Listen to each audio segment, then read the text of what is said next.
Okay. Let's pull this up. Okay. Am I showing the right screen? I'm not sure if I'm showing the right screen. That looks like slide number 1. It looks great. Okay, awesome. Okay. I'm just making sure because I don't want to be sharing the wrong screen at the moment. We cannot see you, however. Maybe your camera isn't. Do you have a camera? I do not have a working camera at the moment. Okay. All right. No problem. Okay. So hello, my name is Lauren Avilla, and my professional concentrations are in game design, narrative studies, and media implementation. For my project, I created Mask, an interactive fantasy experience. Mask is a project that takes inspiration from ARGs and transmedia narrative-driven games. So an ARG is a form of transmedia storytelling that is meant to connect the real world to a fictional one. The A in ARG is traditionally shown through science fiction or dystopian themes, but not all ARGs are games. And I will mention a couple examples later.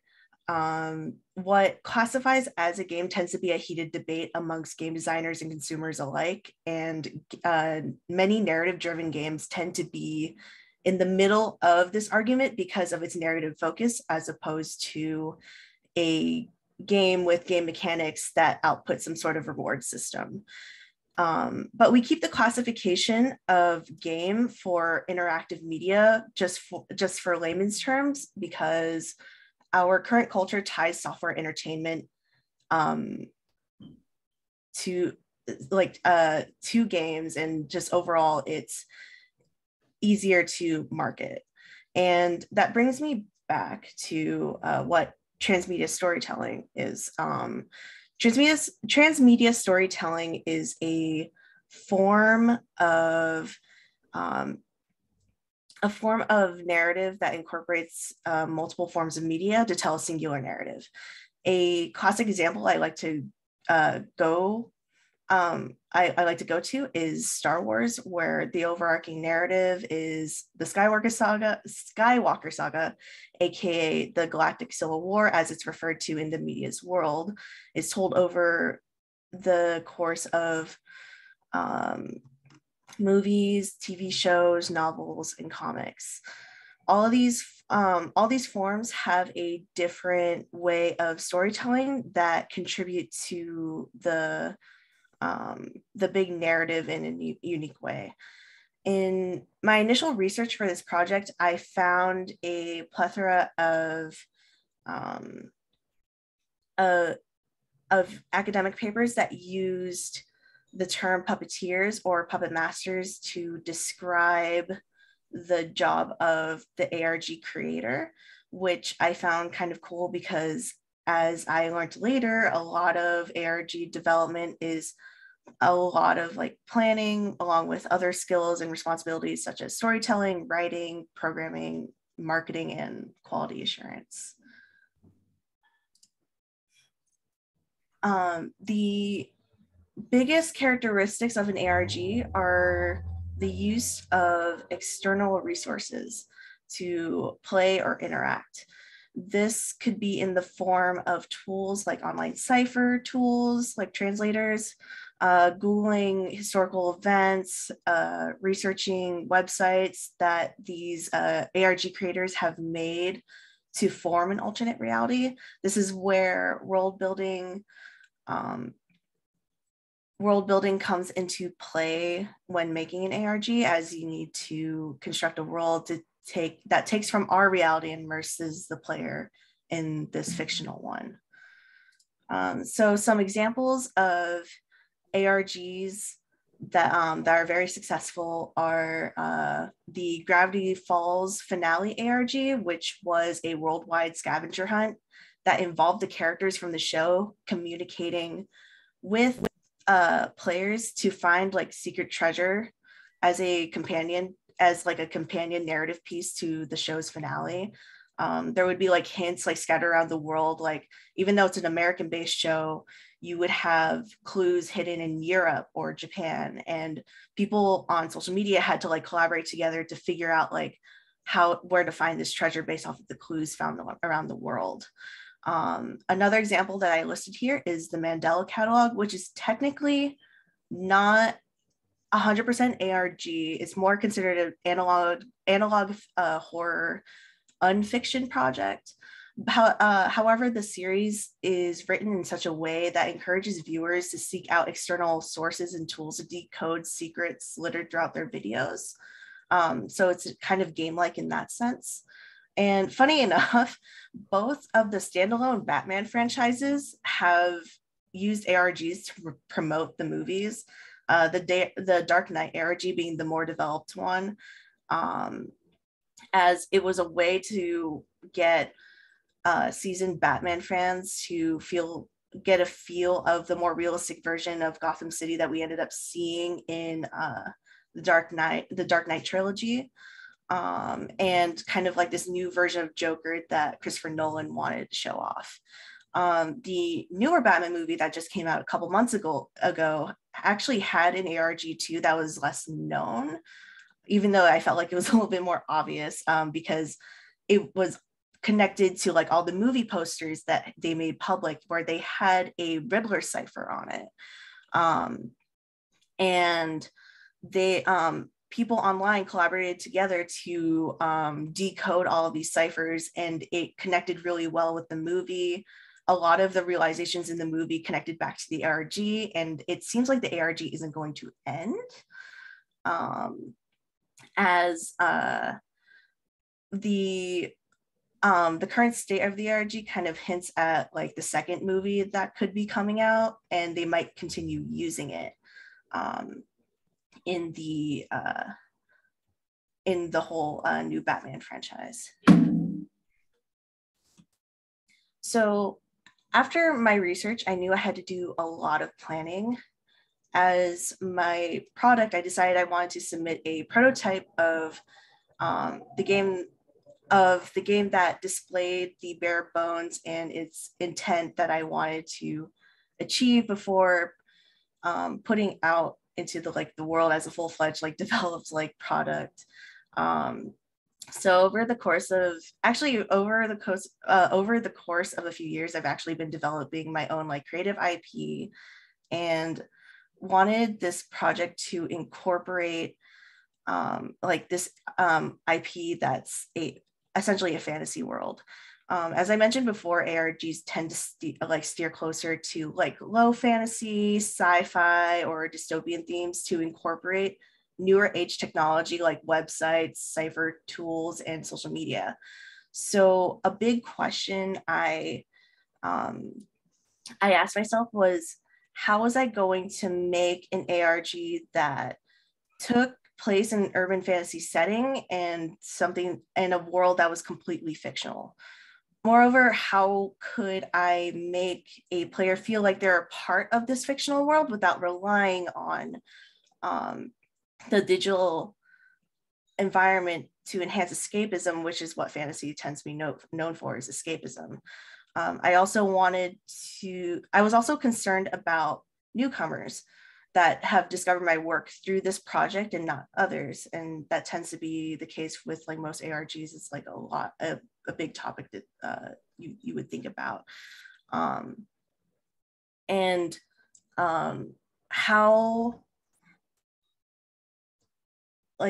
was I going to introduce them to the narrative universe I was creating? And as I planned this project, I was actually writing the outline of a novel I was planning on writing after graduation.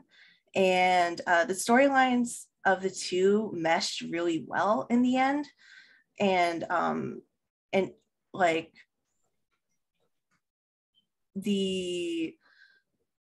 it kind of ended up working out that this story of the ARG would precede the novel, and almost tactically marketed, even though it's I kind of put my heart and soul in it, and it's not dead creative marketing, I guess. I don't know how to describe it.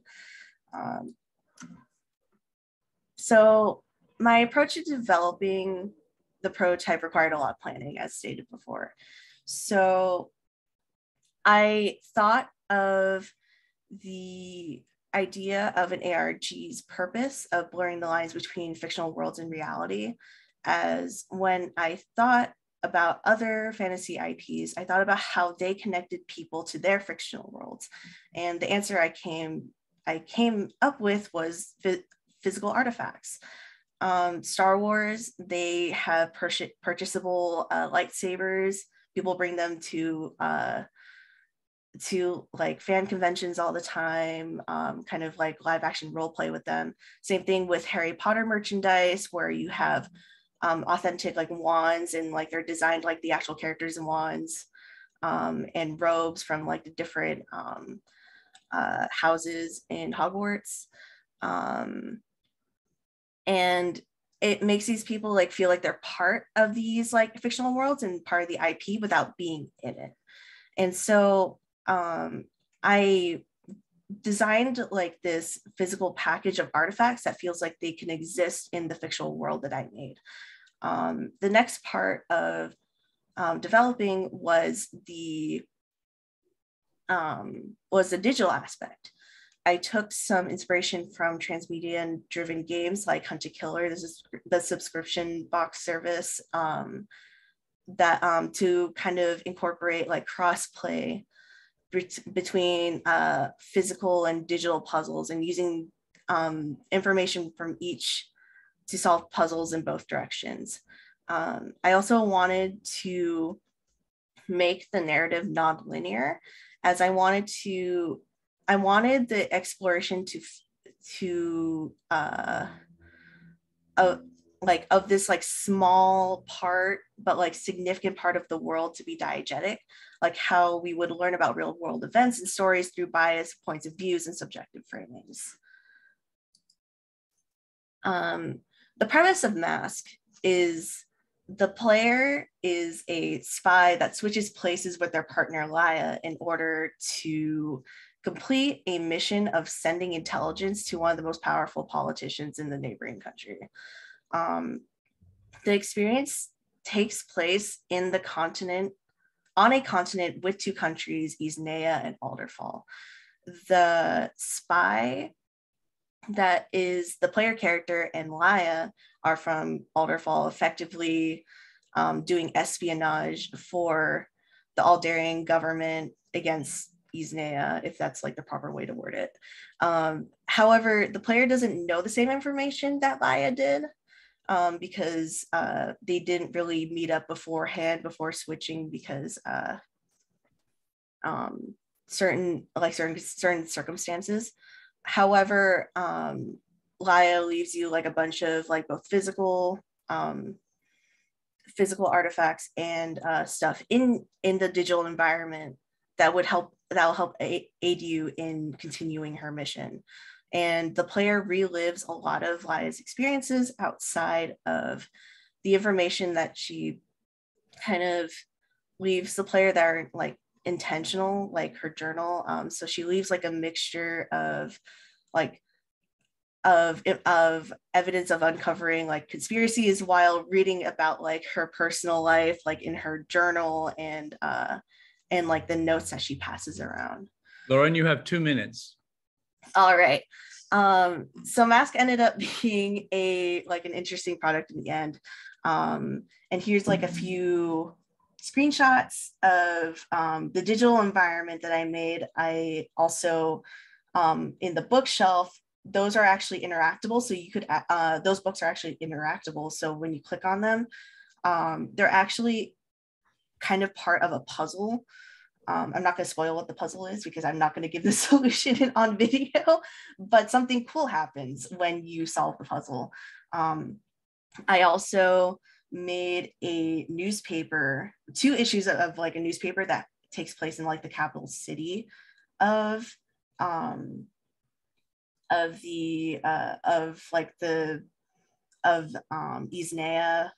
The capital is called Vanaheim, so it's called the Venetian Times. It has multiple articles. And then on the very left is a picture of the first page of the journal, which is a calendar that I had made. I even did all the math and like the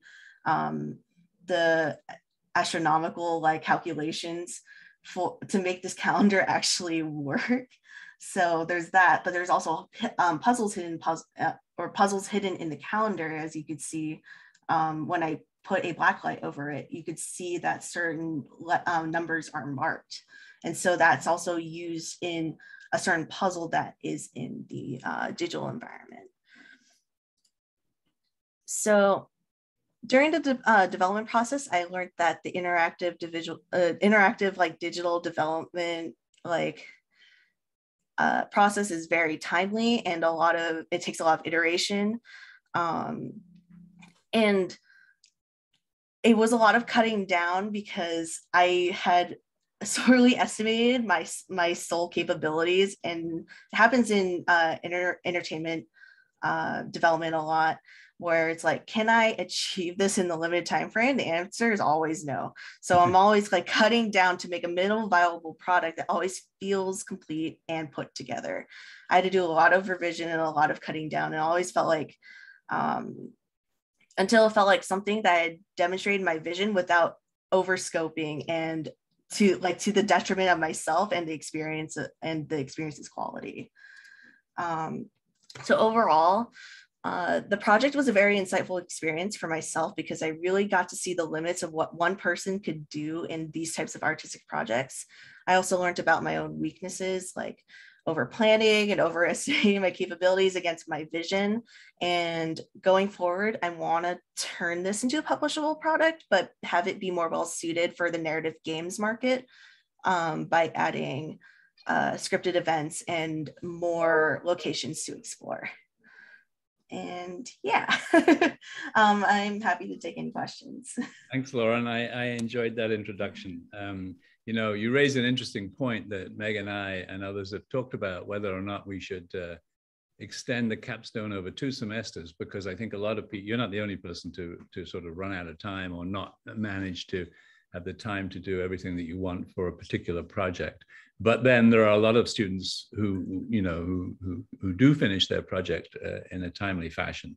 Maybe we could make it optional. I don't know. We'll have to continue to think about that. But it is a pity, I know, when you have to cut back on something, you can envision the end of it, but you know you just don't have the time or the resources to get to it in the semester period. So I think you said at the beginning that you didn't want it to be a game, but it sounds like a game to me. How is it not a game? So that's kind of like my own personal problem of like not calling it a game, because I don't like being part of like the debate where like people say like there's like 2 sides to like the argument, where like a game is something that you could like interact with. As I said like earlier, interactive experiences tend to get lumped into games just so it's easier to market. And personally, I'm also on the side that like I think a lot of interactive experiences should count as games because they have a similar effect in terms of telling stories. The other side is mainly like they think that a game should have like a game loop or like clear mechanics. It shouldn't just be like point, click, read, or have like puzzles where you're reading and trying to find clues and then input it somewhere. Some people think that's like not enough, where they think there has to be more of a clear like cycle of actions and get a reward for it. My game definitely does not provide the reward unless you think that like having like finishing a book, if you think that's satisfactory, then I would say that's the reward, is like figuring out the story. Okay, not being privy to those sorts of arguments before, I think that's a very subtle distinction, because it seems to me that what you described, I mean, you have puzzles and you solve the puzzles. I mean, that ought to be, I don't know, my opinion. Yeah, a lot of people have said that like a lot of games similar to mine aren't technically games. It's a weird like argument that we have on the internet. A couple of small points. So one of the things you said about ARG products, they are sci-fi or dystopias. So a dystopia is not a place where you want to be. You want to be in a utopia. So, I mean, don't people make games which are utopian rather than dystopian? I would say be a dystopia. I would say there would be some, but I would say that there are more dystopian settings in ARGs because, like, in a sense, it's like almost trying to like prove a point. One ARG I read about a lot had to do with what the world would look like without bees. And that kind of does count as it being dystopian because it is a reality that we technically don't live in, but we're kind of going towards because of how we treat our environment. So it's like, it's more of like a kind of like speculative fiction type of route of taking ARGs. Okay. Last question. So you have a novel, a plot for a novel in mind, and it is associated with this, with what you've produced for this capstone. Is it closely associated? If I played the game, if I ran through your ARG, would that prepare me for the novel? Would it be an adjunct for the novel? What's the relationship between the two? I would say it's a little bit more adjunct because a lot of the information that you learn in the ARG is useful for the novel, but not necessary. Because it's meant to be like a different perspective. But I feel like after you read the novel and then go back to your ARG, you're like, oh, I get it now. Because there are some plot points in the novel that are kind of hinted at in the ARG, but aren't very clear because with ARGs, you're kind of allowed to be more vague about certain events that happen. I see. Well, when you've completed the novel, I hope that I get to read it. I'll definitely email you about it. Meg, your turn. Yeah, thank you. Lauren, wow. So first off, I can tell the extent to which this is a major project management experience for you, just in keeping track of, all the connections and all the different directions that your story could go in and all the supplemental information that you have to create for it. So I know this is a passion project for you, so certainly something that isn't done with yet. So my question relates a little bit to Stephen's last question, and that is, really not having a lot of information about ARGs. I appreciated the context that you provided at the beginning. It's very easy for me to understand that ARGs exist and provide like a continuing journey for films and series like the Batman and the other examples you provided. So can ARGs exist without that initial story, or are you putting a twist on yours and creating the ARG first, like reverse engineering it, and then your story will come later? So is that typical? Actually, no, that was something that, at least in my research, was kind of unprecedented in terms of reverse engineering, like the main project to the ARG, and like vice versa, and like trying to make them intertwine as like independent things. A lot of ARGs tend to be like on its own. For example, the ARG I mentioned about the bees, that was just like more of like a kind of an awareness campaign. Okay. And the ARGs that were connected to other media prior, I know that the Gravity Falls one, in terms of the background, the writer of the show had that planned for like a long time because he knew how the show was going to end.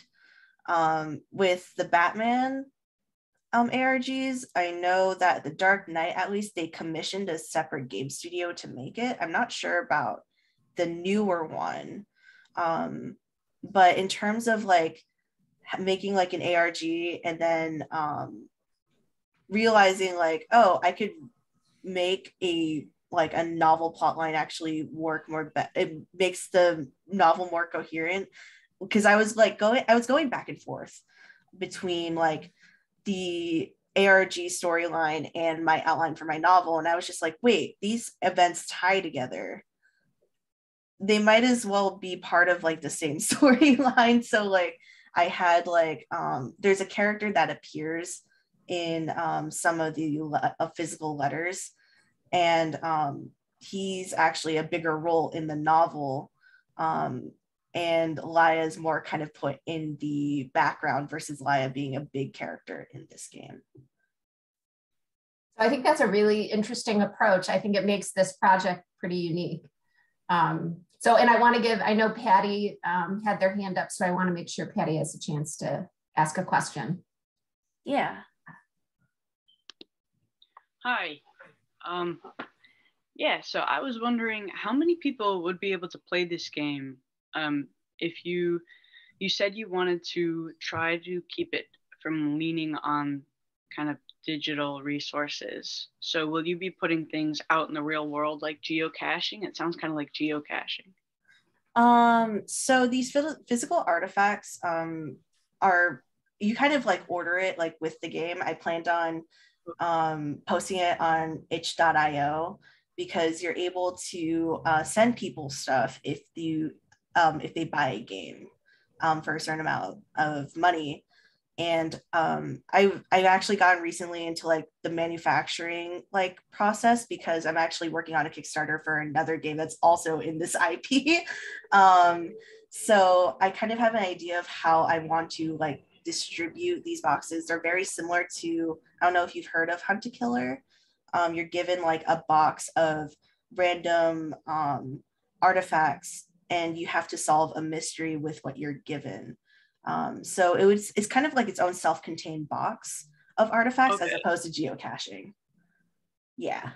Okay, neat. And how big do you think the market will be that you'll be able to manufacture these boxes? Like, I definitely want to start out small. I'm actually more or less kind of scoping out what the audience looks like for our first like Kickstarter game that we're going to be launching in September, because it kind of gives me an idea of like how interested are people in like the IP, and then I kind of like form the production cycle based off of like what I know off of that last project that we're going to launch.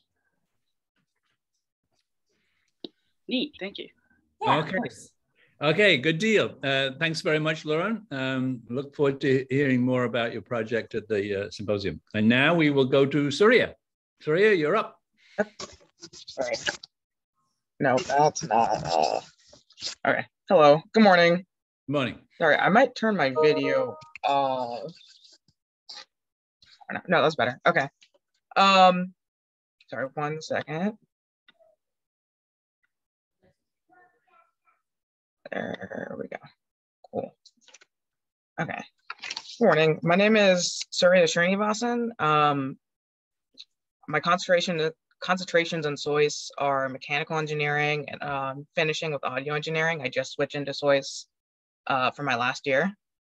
For my capstone, I decided to do something with astronomy and spectroscopy. I've been working with a company part-time, and I took a year off and worked with them, and they do a lot of spectral imaging systems.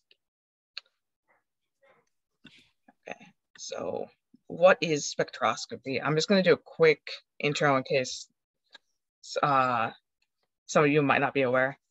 So each element in gaseous form emits a spectrum, which if you use a grating to separate the light, you can see.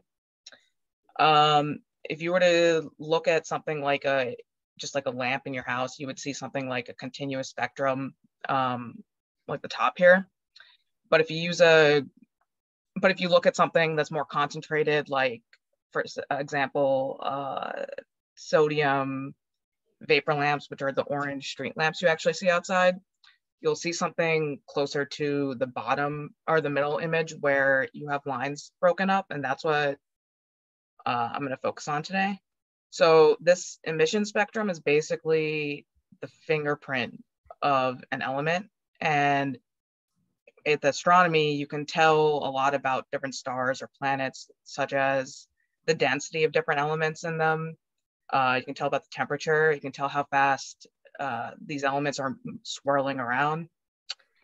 And so for my project, I wanted to apply my skills in mechanical engineering because I spent a lot of time here at RIT doing that. Yes? Can I interrupt for a second? Have you started sharing your screen yet? Oh, I'm so sorry. Oh, that's okay. I just wanted to make sure I wasn't missing something. No, sorry. Thank you for letting me know. Okay, so this was. Right, let me just pop in really quick. So you've got two screens overlapping each other and you want to just put it in presentation mode. Yes. Okay. View slideshow. Okay, let me start over, kind of. Okay. So this was what I was talking about with the mission specter. Can you see that? Yep. Okay, cool. So the top would be what you would see if you were to look at an indoor light with a grating. Because the white light is already diffused, if you looked at something like a vapor lamp, you would see the individual lines like in the middle image. So for my project, I wanted to build a telescope to observe. I didn't want to buy one. And I also wanted to learn about the basic of optics and also how to combine spectroscopy with astronomy. So there's a lot of different types of telescopes. A refractor telescope, like in the top left, is what Galileo used to make his observations. But I wanted to do something with a lot more magnification so that you could see, you could get a better view of single celestial bodies, such as like the moon or planets. So I went with a Newtonian reflector, which uses two mirrors, and it's probably the most simple to do because the main mirror doesn't have a hole in the middle. So for my design, I was thinking about doing the typical tube design, buying cardboard tubes, painting the inside black, doing all of that. But I found this model that this gentleman had put together, and I modified the parts. Everything here is 3D printed, except for the mirrors, some of the hardware, and the metal tubes, which are aluminum. So I made modifications to a lot of the 3D printed parts to get the time down and the material use down. So one of the biggest things I did was I needed 3 of these pieces on the left. It was going to take 19 hours, I think. So what I did was I made the width a lot shorter. I made the middle structure a lot smaller. I made sure that it wouldn't need to print support material or anything like that. And I really just kept the whole footprint because other parts mate with those holes. Then I also added fillets because that's just kind of like a trick. Adding fillets usually shaves off some time. Probably marginal at this point, but whatever it takes. So nope, go back. Then there are 2 of these discs, which are about 6 to 8 inches in diameter. They were going to take, I think, 14 hours each. I got them down to, I think, closer to 8 by adding these slots in them and then modifying the inside and also adding fillets. I also made them a little bit thinner. This part on the right inserts into the truss rods. What I had to do was I had to make the diameter of it smaller to fit because I had to bore the inside of the rods. It was easier to source solid rods than buy tubes. So I spent some time cutting them down to size and then sticking them in a lathe to get them all precise, and then drilling the holes in them. The total cost for the whole thing, well, so everything except for the mirrors probably cost around $75. I want to say a good $50 of that is the 3D printed parts, mostly just because how big they are. The mirrors alone, the pair cost $72. for to also cut down on cost. Instead of using carbon fiber like was suggested, I used aluminum for the truss rods.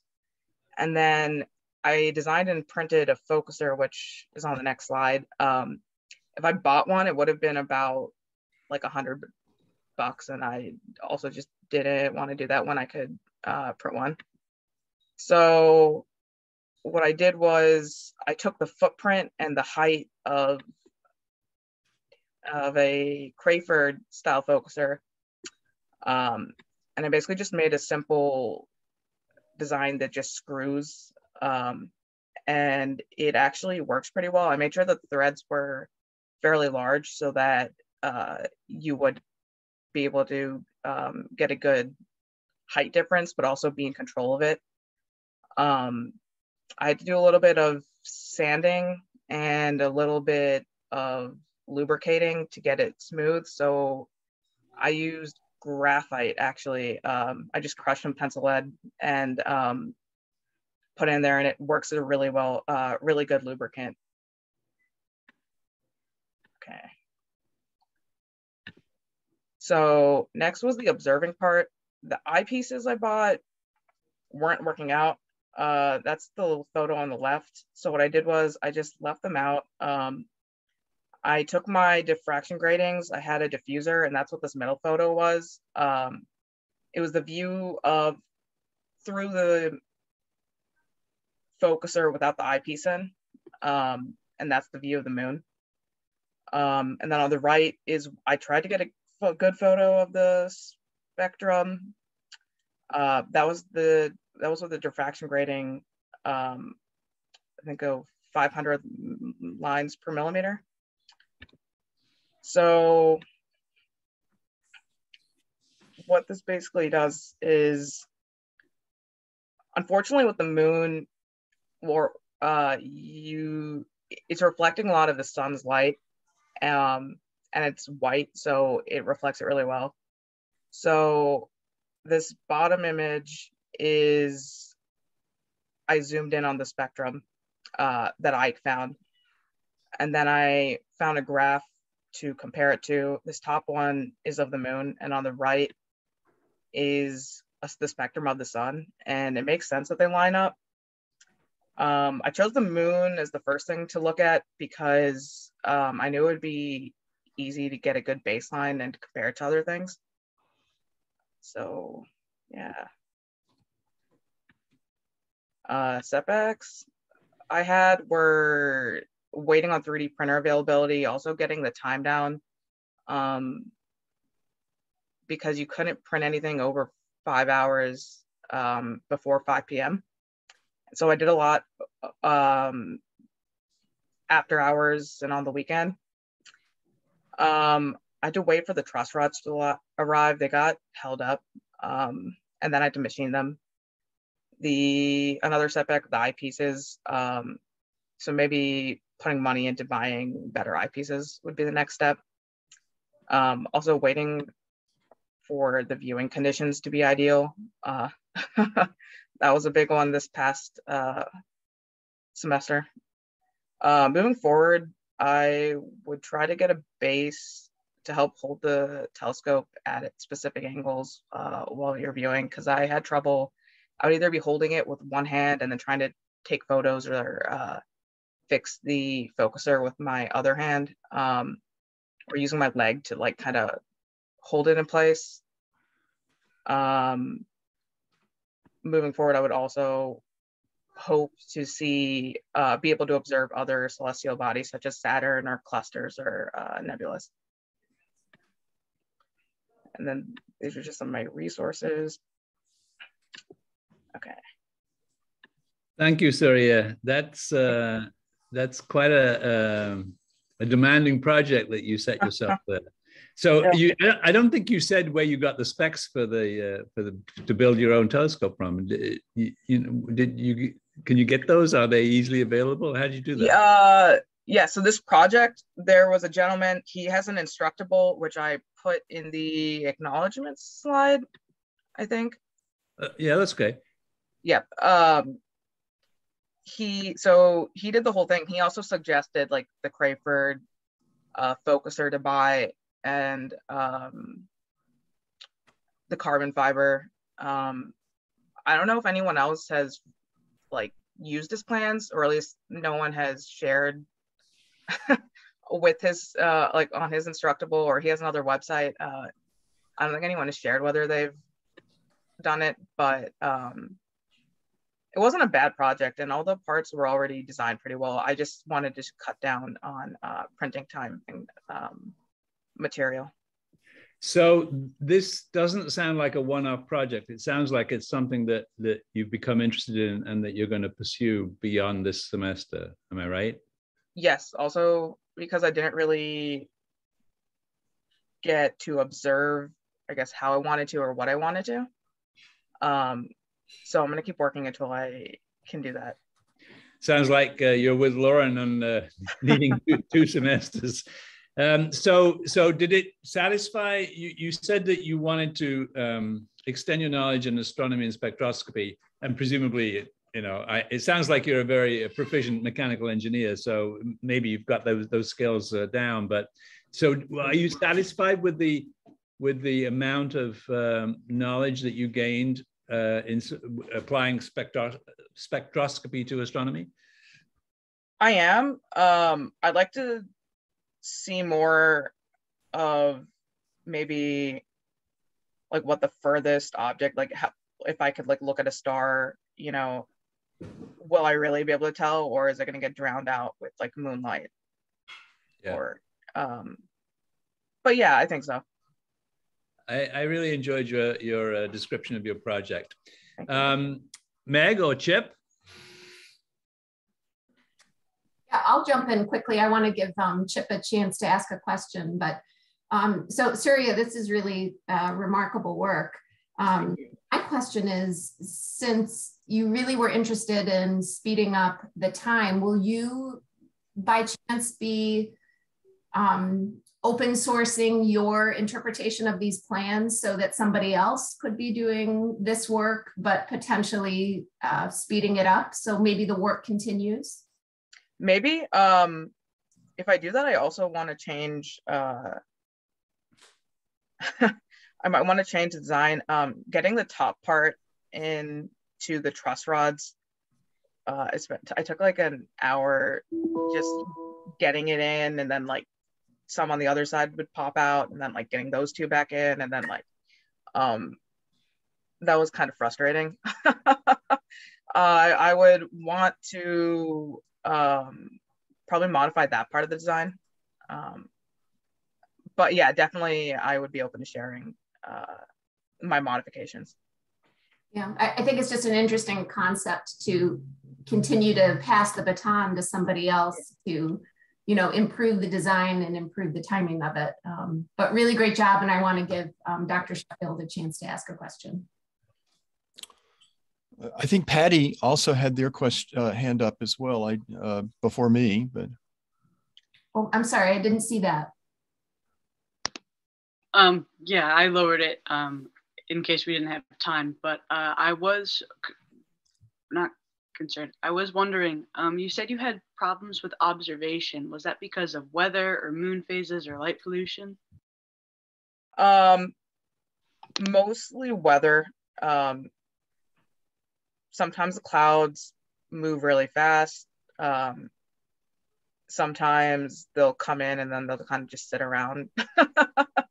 And just based on, I would go to the RIT observatory. It's very dark between, they basically have like openness without light from, what's the name of that road? It's John right Road? near the incubator. John Road, I think. Yeah, I think you're right, John Street. From there to campus is just dark, and you can actually see so much, even just pulling into the parking lot. It's really amazing.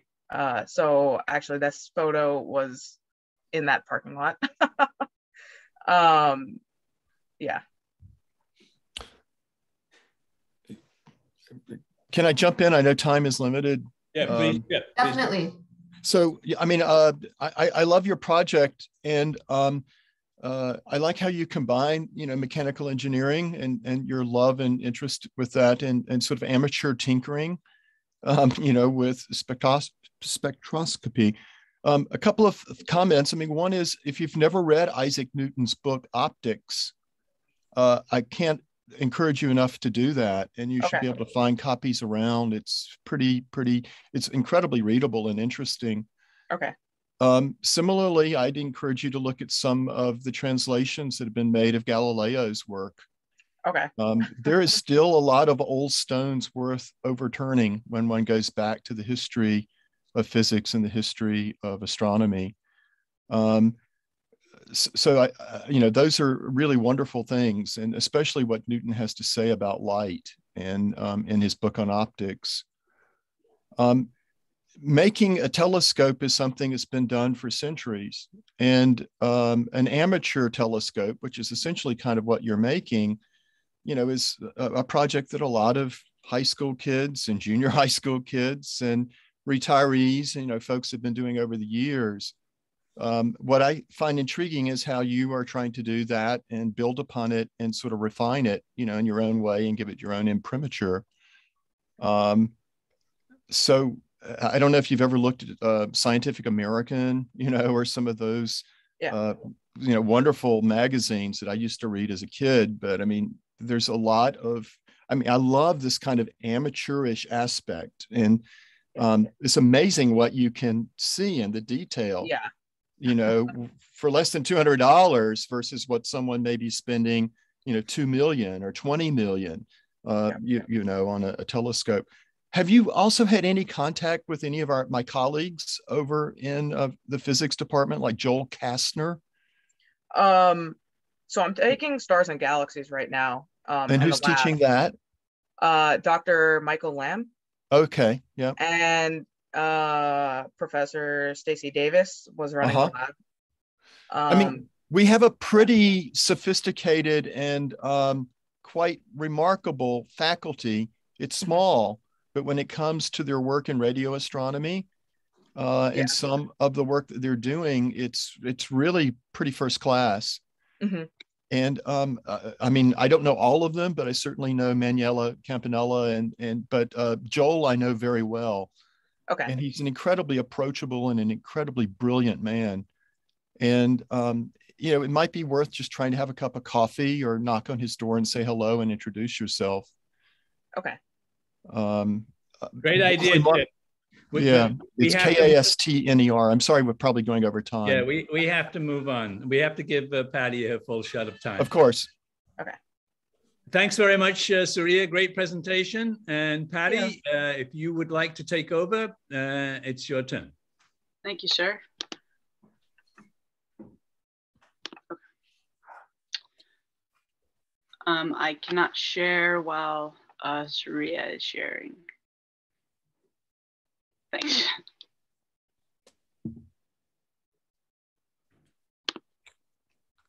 Okay.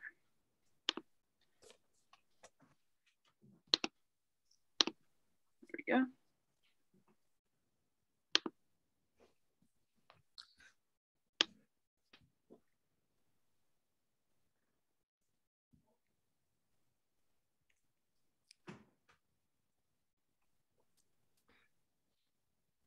You're good. But we've lost your voice.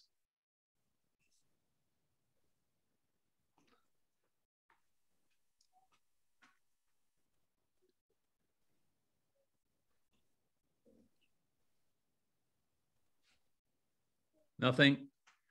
Can't hear you.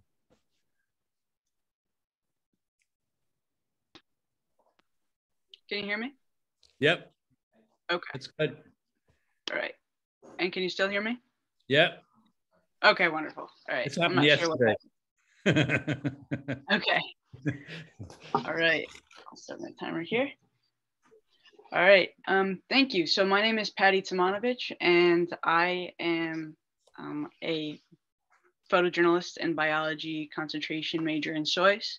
And I did my project, I titled it A Taste of Hedonist Artisan Chocolates, Hedonist Artisan Chocolates is a small business in Rochester that I fell in love with last summer. I love the people there, and I wanted to honor them by making a little film vignette for them, a promotional documentary.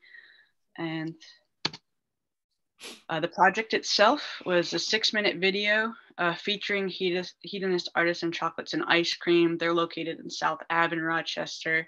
I interviewed Jennifer Posey, the main chocolatier and the owner of the business, and a few members of her staff, her sister, her apprentices. I shot footage of their kitchen, their storefront, customers consuming their ice cream, and I bought some of their products and experimented with shooting them in the studios at RAT as B-roll for the video. And when you create a documentary, B-roll is the images that you see as you hear usually the talking head or the interview, if you will.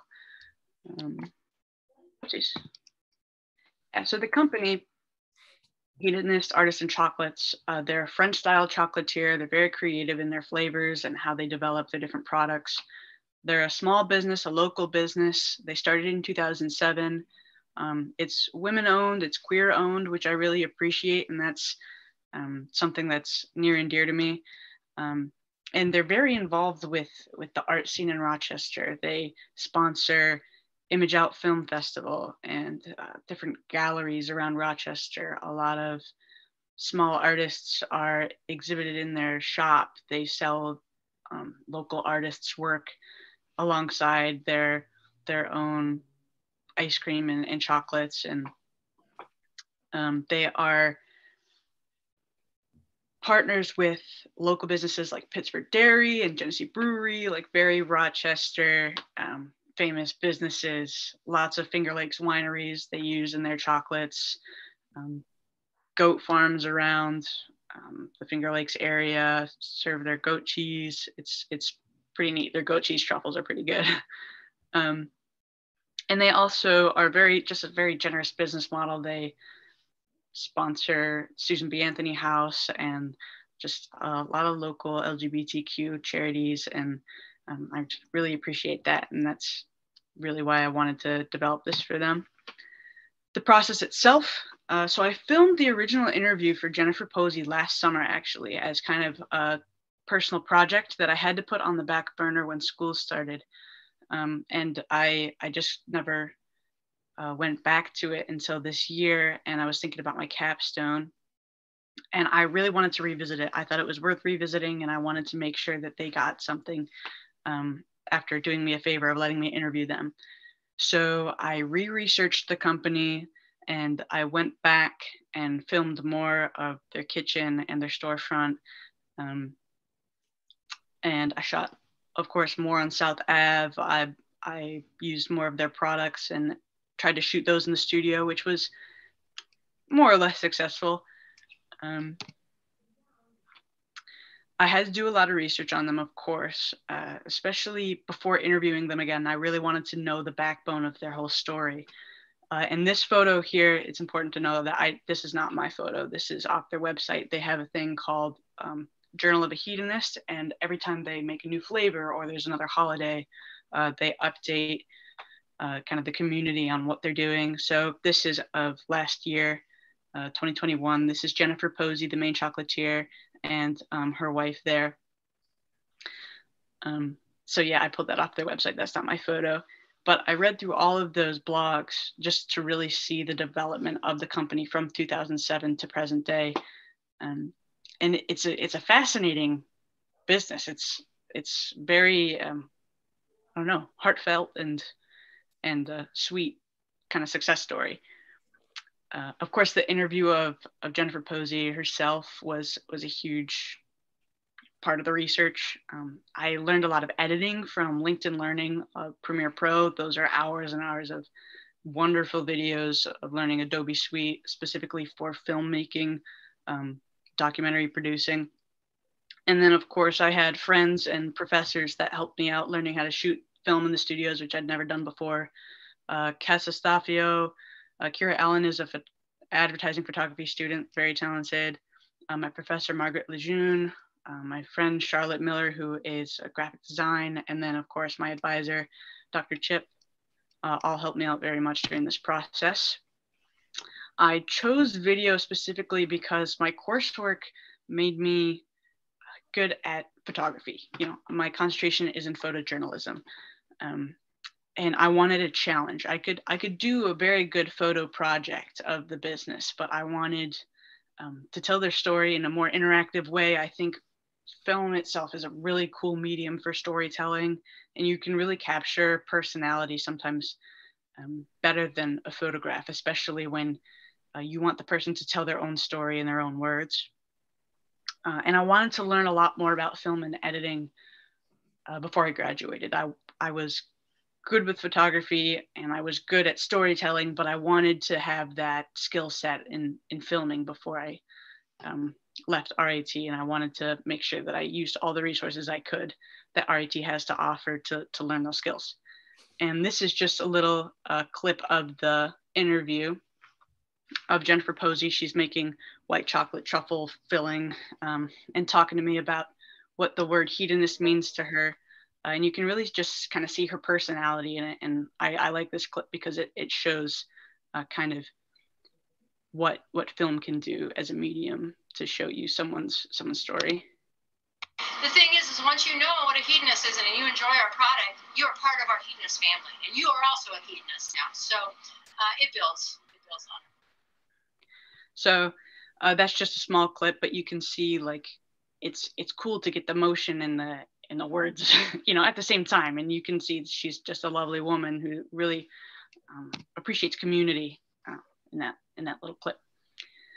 So the company is very important to me. I'm from Rochester. I love the space that they make in Rochester. It's a local Rochester business, and they're a huge supporter of the arts. Like I said, I'm a young artist, so I really appreciate the energy they put back into the art community around them. And they themselves are artists. You know, they use chocolate as a medium very much. That's an art to me. It's a beautiful like creation of different memories, and it's very sentimental the way that they create their flavors. Like I said, their blog on how they create all their products is really, really interesting and quite sweet.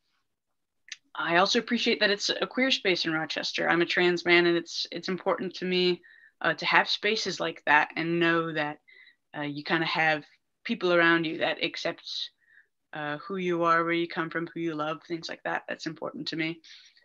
And their business model of generosity was just something I really looked up to. They definitely sacrifice profit for community, and I appreciate that a lot. And this photo here, you can see Jennifer is, you know, making those famous caramel chocolates that were actually on the cover of New York Times a few years ago, and they fly the rainbow flag in their shop in several places, and I just really appreciate that. So what I learned during the process, I thought I was good at interviewing, and I learned that I was kind of overconfident.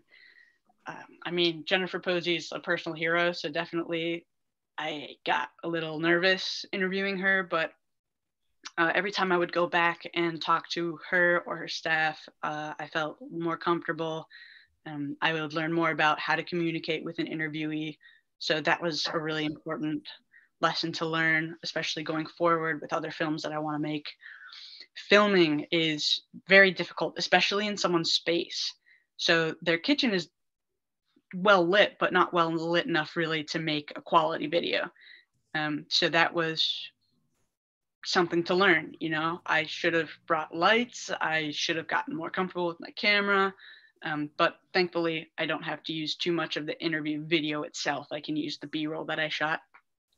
Also, the audio in the kitchen, that's a really hard place to record audio. I mean, people are working.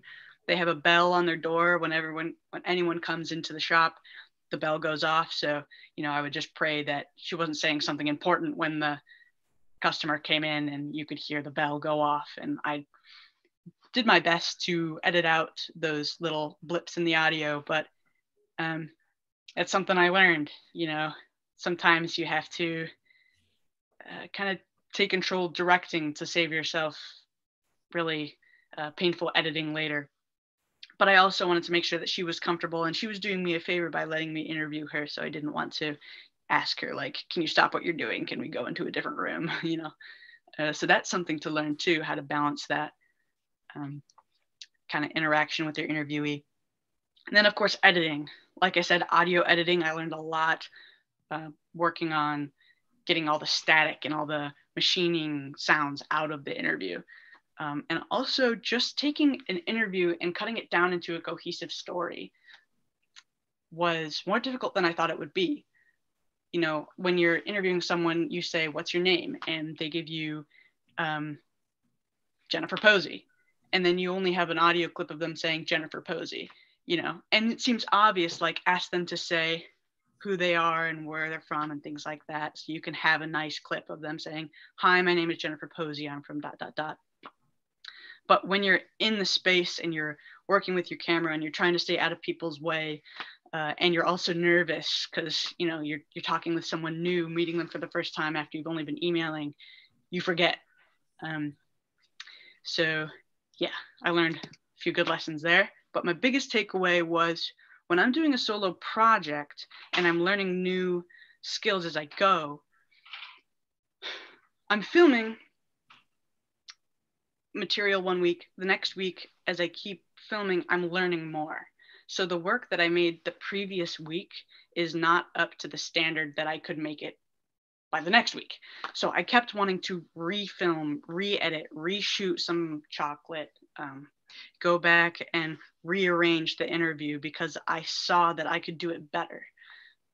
But what I really needed to do at the end was just accept the work that I made and stop trying to tear it down and rebuild it, because I don't have unlimited time. And it would be awesome if I could, you know, continue to learn and hopefully reach that plateau where I'm not like skyrocketing with the skill set, with the learning curve. But it's just reality that I'm gonna have to use film that I wish I could reshoot, you know? And this little photo is a screenshot of all the little redos I did with the project itself. That's an example of my hard drive. Where I go from here, it's like, it feels like a painting. Like I really don't want to stop working on it. I don't know when that last paint stroke is gonna be, and I can sit back and say, ah, that's nice, you know? I also want to keep filming like all their new products that they make for each season. I want to buy those and film them and put them into the video. So it's a nice, well-rounded, all their seasonal stuff is incorporated. I mean, I've got chocolate from Christmas and Valentine's Day. And I just got some Easter candy that I really want to film and throw in there before the symposium, but I don't know if it's going to happen. And also their dairies and orchards where they source their ingredients are opening up for people to come and see. And I want to go and, you know, film some goats and throw that in the video too, but I gotta take it easy. So realistically, by the end of the semester, I'm just going to polish it up, do some color correcting, switch around the B-roll, give it to my advisors, watch them, you know, tell me what I could do, little tweaks before the symposium. And then once it's all packaged up nice, I'll give it to them and they can do what they want with it as, you know, their own little promotional video. I don't know if they'll use it, but it's just a thank you to them for being such a nice addition to our city. So thank you. Any questions? Patty, I'm going to jump in here and go first. So first of all, your background on Hedonist was exactly my experience. So I was first exposed to them at the National Women's Hall of Fame dinner a few years ago, where they had their chocolates as part of their dessert. And that was my first experience with them. And I love the context you provided about really what a community-based organization they are. And I really love your personal investment in this, and your connectedness to them is so tangible. And it's really fantastic. I don't know what your professional pathway is going to be. that's actually what's going to end up being my question, but what an amazing brand you would have to market yourself as this person that's really willing to go deep with these community-based organizations, get to know them, and then provide this really heartfelt, authentic video for them to put on their website. So can you talk a little bit about what your professional path is going to be? Yeah, so that's kind of exactly what I want to do. I mean, I do have a big heart for the sciences, and this is not really a scientific based company. I mean, they're more in the arts and culinary expertise, of course. But I would love to make little vignettes and videos for scientific communities. Right now, my next step is, I mean, the first rung of the ladder is being a photo assistant, and hopefully I'll be able to work on documentaries, scientific documentaries for my career path, and then eventually have a company where I can make little scientific documentaries of my own that I'm directing. Okay. And I guess just one last comment is I really appreciated how insightful and authentic your reflection was. And I can't wait to read your reflection paper because you really are being very thoughtful about the learning that's happened and different places where you probably need to pump the brakes on trying to make things perfect. But I really appreciate how authentic you've been with this. Thank you. Great job. Thank you. Chip, would you like to go next if you have any questions? I would just second Meg's remarks and only want to say, Patty, I've enjoyed working with you so much, and I'm very excited to see what your future holds. I hope you'll set the bar high and continue. I feel confident you will. I wish you'd actually reach out to Ken Burns in New Hampshire and say, you know, I'll sweep your floor or sleep on a tent in the backyard, whatever I have to do, but I want to work for you. And even if you don't work for Ken Burns forever, I think that kind of persistence and dogged, just this is it, might open the door. And you certainly know who Ken Burns is. You have our profound respect and admiration, and you know, you've done great things. I had one small little caveat, a question, I guess. I mean, I loved how you talked about your process in the presentation you've just given to us, and it was really revealing. I love the sense of autobiography.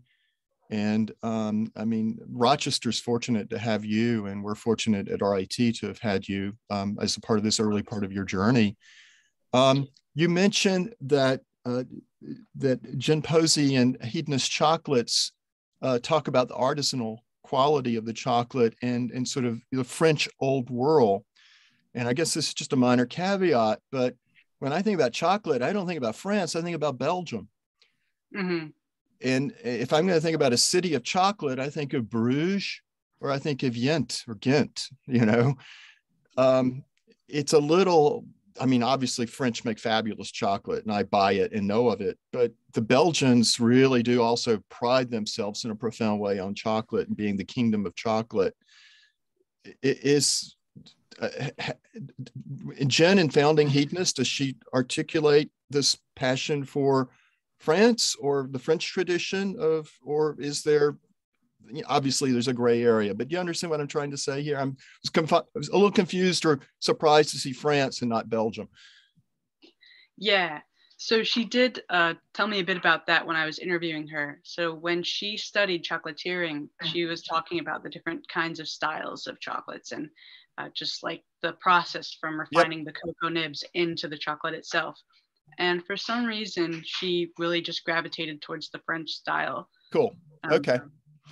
Yeah. You know, and then picking up on that idea, I would just say, I know in particular some chocolatiers in Belgium, and it is a very small family operation, and they regard themselves as a profound sense of their community.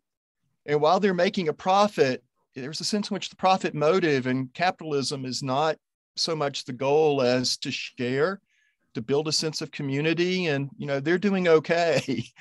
But this profound concern for quality ingredients, for quality control, and attention to the smallest detail in every single thing they make is just so profound. And I think in this day and age, there is increasingly a recognition of that. You know, the other thing hedonist has going for it is just the name, hedonist. I mean, hedonism, a hedonistic calculus, when we think of utilitarianism, those are units of happiness. You know, if you're selling hedonism, I mean, you know, you're trying to elevate the happiness of someone. You know, it's just so perfect in a way. And so to sell happiness, to promote happiness, and to promote it, you know, through a product such as this, it's almost, it shouldn't be called a product. You know, it's, I mean, I'm reminded of Charlie and the Chocolate Factory, one of my absolute favorite books by Roald Dahl. And also certainly another artist, I don't know if I've ever mentioned to you, but there was a German artist who, his name was Dieter Roth, R-O-T-H. He taught at Rhode Island School of Design, printmaking. But I never will forget going into a gallery and seeing his sculpture because it was made entirely out of chocolate. And just the smell alone, the olfactory sensations of looking at his sculpture, 3D sculpture made out of chocolate, was just amazing, you know, and you wanted to go over and take a bite out of it if you only could, you know. Anyway, I look forward to seeing how things come together here at the end, and certainly look forward to the symposium. And you know, I really am excited to see where you're going to be going in the next few years. But just you have our support, and you know, we're very, very pleased to have had you. And I think you've done great work. I know you're a musician, and I certainly want you to consider your own music and sound and soundtrack for this material that you continue to work on in terms of time-based medium. So. Thanks, Chip. We have. I'm sorry, I've gone over. We started by going over, so this is part of the course. I also was going to comment on the lovely description of your process. I think that's almost worth capturing and showing to other people, because it was very, very accurate, very sensitive, very thoughtful. I think you know. I think my one comment that I would make is that I hope you film your Easter chocolate before you eat it, or make sure that you do that. And then you're going to have a hard time at the symposium, because people are going to want to sample what your project is about. But we're not going to hold you accountable for purchasing chocolates from this company. Anyway, thanks very much. I really enjoyed your presentation, as I did the earlier two. And we will see you in 9 or 10 days at the symposium. Thanks very much. Wonderful. Thank you so much. Bye-bye. Great job, everyone. And we just want Great job, everyone. How proud we are of you. And we know that you're balancing so many other things right now. It's a sprint to the finish line. But we'll see you on the 25th, and good luck wrapping everything up. Thank you so much. Thank you Bye, so everybody. much. Thanks, Take care, everyone. everyone.